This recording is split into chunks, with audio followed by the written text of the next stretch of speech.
Buenos días, mi nombre es Claudia Campuzano y quiero agradecer al comité organizador la oportunidad de esta invitación y en especial a la doctora Geraldine Altamar. Eh, Así que lo que quiero mostrar en los próximos minutos es alguna evidencia sobre factores de riesgo modificables en osteoporosis. Para los que no me conocen, yo trabajo en Chile y he participado en muchos comités latinoamericanos, así que tengo muy buenos amigos en Colombia.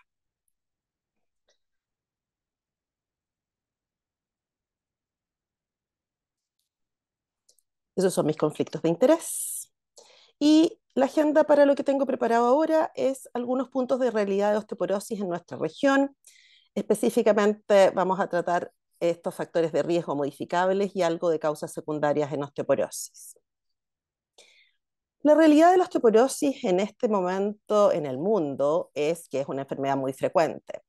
Y el punto es que gran porcentaje de ellos no se diagnostica hasta después que se fracturan, y por eso se ha llamado epidemia silenciosa, y sabemos que las fracturas osteoporóticas son una catástrofe en la vida de esos pacientes. Las cosas del punto de vista clínico importan mucho porque tenemos muchas densitometrías como screening en pacientes de bajo riesgo, pero tenemos muchos pacientes por el otro lado que se fracturan, pero que nunca se realizaron una densitometría y que por supuesto no han recibido tratamiento para la osteoporosis hasta que se fracturan, si es que eso ocurre. En muchas condiciones, una valoración clínica sencilla, una anamnesis bien hecha, permite hacer una prevención efectiva o sospechar el diagnóstico y guiar el estudio en pacientes seleccionados, y es una forma como nuestros países debieran optimizar los recursos.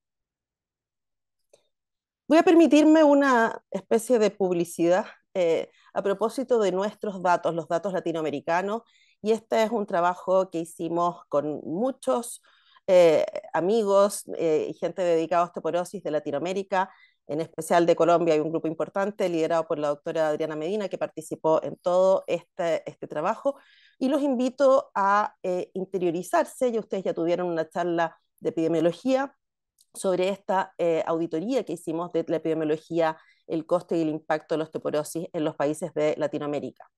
Y específicamente quiero hacer un hincapié en lo que pasa en Colombia, porque estas son las fracturas de cadera en Colombia, que es el país que más ha aumentado en los últimos 5 o 7 años. Si bien existe probablemente un sesgo por registro, pero claramente hay una alerta que hacer en este grupo, y también ocurre en las fracturas vertebrales de húmero proximal y de radio distal. Y esto específicamente en Colombia lo quiero destacar porque es uno de los países que más ha aumentado sus fracturas.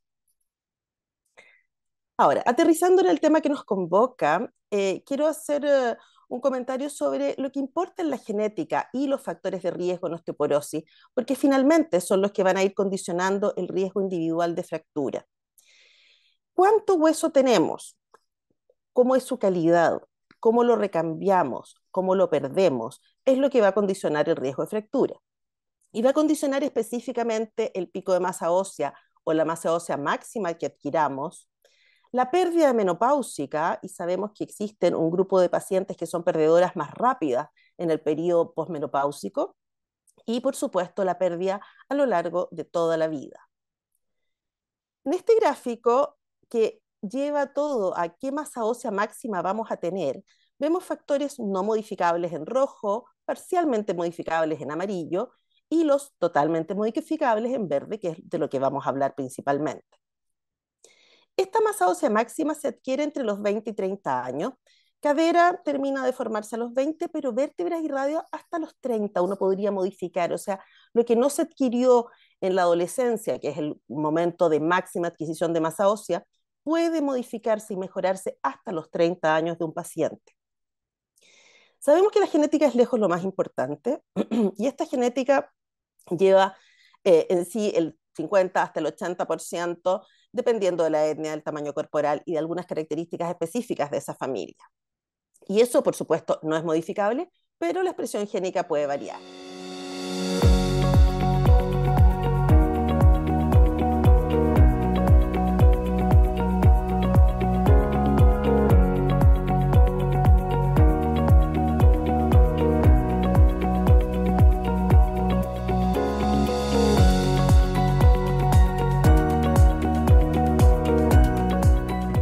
Quisiera empezar por agradecer la invitación de ACOM para presentarles hoy en el Congreso. Soy, por cierto, miembro honorario de ACOM hace algunos años y eh, de nuevo les quiero agradecer la invitación a hablar hoy de la interacción hueso, grasa y músculo. Y desde esta perspectiva, hoy vamos a enfocarnos más desde la aproximación terapéutica a la patología que se asocia a las alteraciones en esta interacción. Estos son mis conflictos de intereses. Yo creo que ya introducir el tema de osteosarcopenia no es necesario, tanto porque en los últimos 5 años está muy bien aceptado, mucha investigación se ha generado desde el punto de vista de patofisiología, de eventos adversos, de explicaciones biológicas y clínicas, de identificación de riesgo y de diagnóstico, así que no voy a hablar mucho. Sin embargo, sí quiero hacerles una pequeña mención de lo que entendemos como osteosarcopenia, ya que, como pueden ver en la parte superior de la diapositiva, hay una serie de factores de riesgo que son compartidos entre las dos entidades, entre osteopenia, osteoporosis y sarcopenia.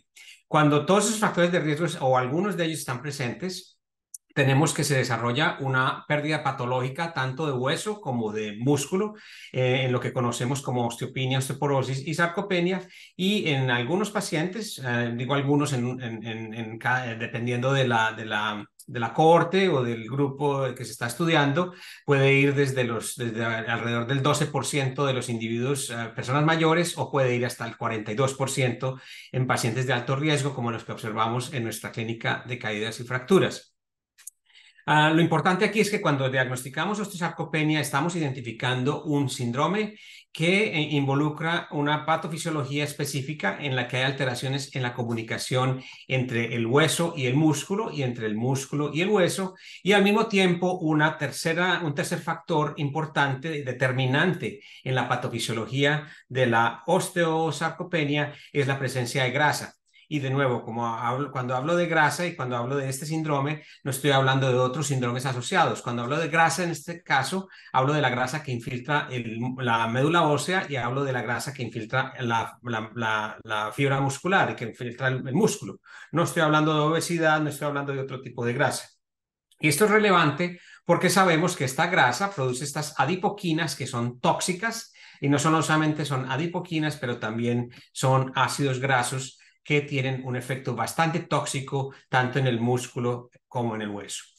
Así que, ¿por qué es importante esto? Pues porque cuando hay esta alteración, esta desconexión entre el músculo y el hueso, y con un intermediario que es tóxico como la grasa, lo que vamos a tener al final es una patología que afecta a nuestros pacientes, particularmente a nuestros pacientes mayores, y que va a generar un incremento en el riesgo de eventos adversos, incluyendo caídas, fracturas, pérdida de la movilidad, depresión, inmovilidad, admisión en cuidados de larga estancia y, ya lo sabemos también, poca calidad de vida y alta mortalidad.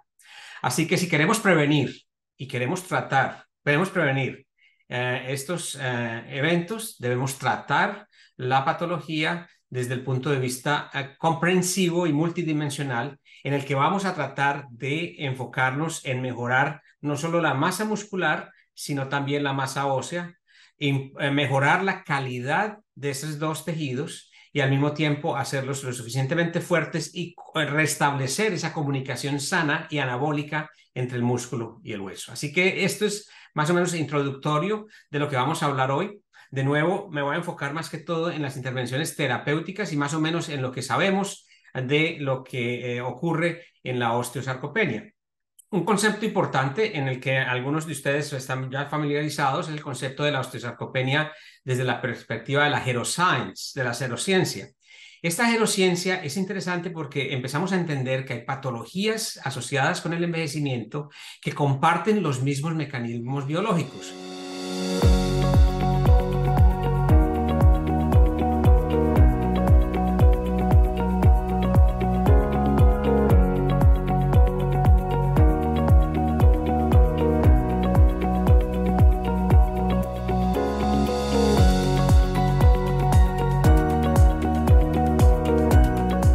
¿Qué tal? Muy buenos días. En primer lugar, quiero darle las gracias al comité organizador del 12º Congreso Nacional de ACOM por haberme permitido compartir esta plática con ustedes de gran relevancia y actualidad. Con ustedes vamos a hablar de terapias hormonales y alteración de densidad mineral ósea, pero ¿por qué actualmente los inhibidores de testosterona representan un reto real? Sabemos que las terapias hormonales en cáncer producen pérdida ósea y algunas son muy estudiadas. Otras, por la poca cantidad o la poca incidencia de cáncer testicular o de cáncer de ovario, no hay suficientes estudios y no representa aún una gran, un gran problema para la salud pública. Sin embargo, cuando hablamos de cáncer de mama e inhibidores de aromatasa, es bien conocido la lesión ósea que producen y hoy en día están bien seguidas y tratadas. Sin embargo, así no podemos decir lo mismo con los trasplantes de médula ósea. Sin embargo, tampoco existen tantos estudios por su incidencia. Pero cuando hablamos de terapia de hiperplasia androgénica y cáncer de próstata y vemos que la lesión ósea es 2 veces más que con los inhibidores de aromatasa y vemos algunas consideraciones como la incidencia de este cáncer que vamos a ver, tendríamos que hacer unas reflexiones iniciales y comprender la problemática y la importancia del mismo y que no estamos haciendo hoy en día todo el esfuerzo para evitar esto. Y tendríamos que hacernos algunas preguntas iniciales de reflexión. ¿Será que el cáncer de próstata se relaciona con una baja masa ósea o será que los medicamentos que usamos alteran la masa ósea?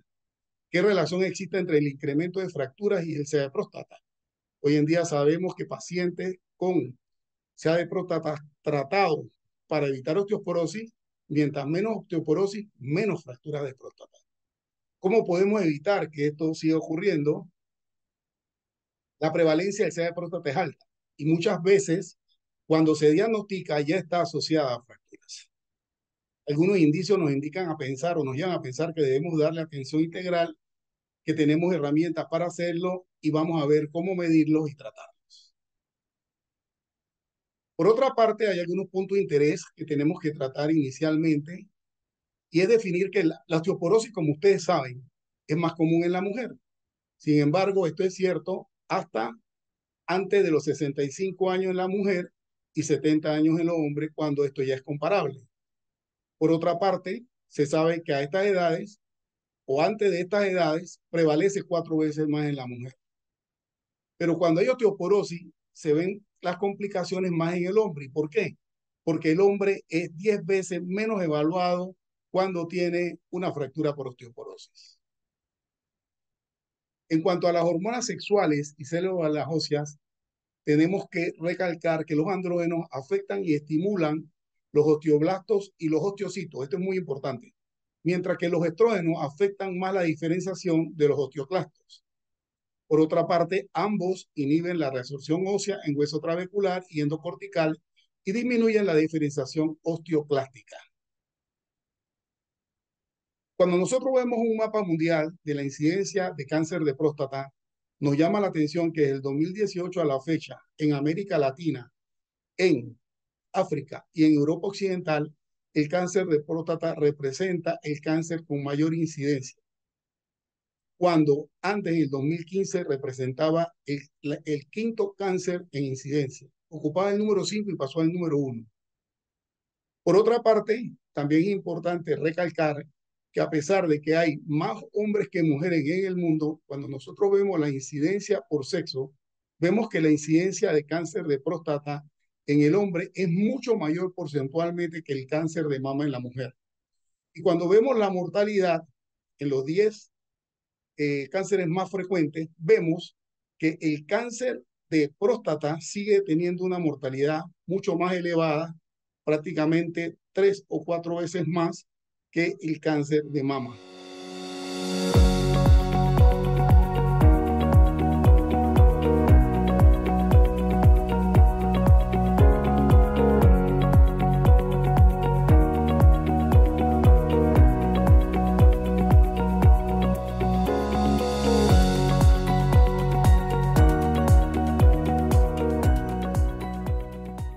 día para todos, espero que estén muy bien.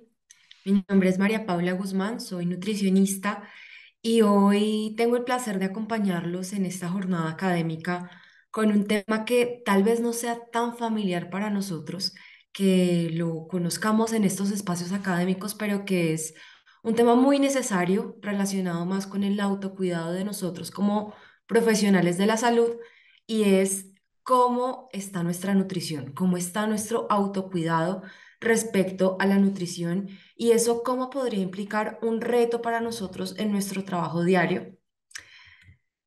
Entonces, para empezar, quiero cortar el hielo con una situación que por lo general sucede. Seguramente han escuchado esta frase que es muy cliché, pero en el avión, cuando nos están dando las instrucciones, la azafata, todas las instrucciones del cinturón, nos dicen algo muy importante y es que si llega a suceder alguna eventualidad, alguna emergencia y nos debemos colocar las máscaras de oxígeno, siempre tenemos que colocarnos primero la máscara nosotros para ayudar a otros, siempre. Y hago esta analogía porque así mismo pasa pues con nuestra salud. Nosotros como profesionales de la salud siempre velamos, nuestra prioridad es cuidar al otro, pero muchas veces por eso, por nuestra agenda ajetreada, por muchos factores, nos dejamos a veces de últimas. Entonces, esa es la reflexión con la que quiero empezar para que primero nos pongamos ese chip de, ok, voy a ver esto con unos lentes distintos porque mi salud va primero y yo importo pues de primeras para poder ayudar de forma adecuada a los demás. Teniendo entonces esto en mente, como les decía, son muchas las causas por las cuales nos dejamos de últimas, entre comillas, porque no estoy segura que no es algo intencional.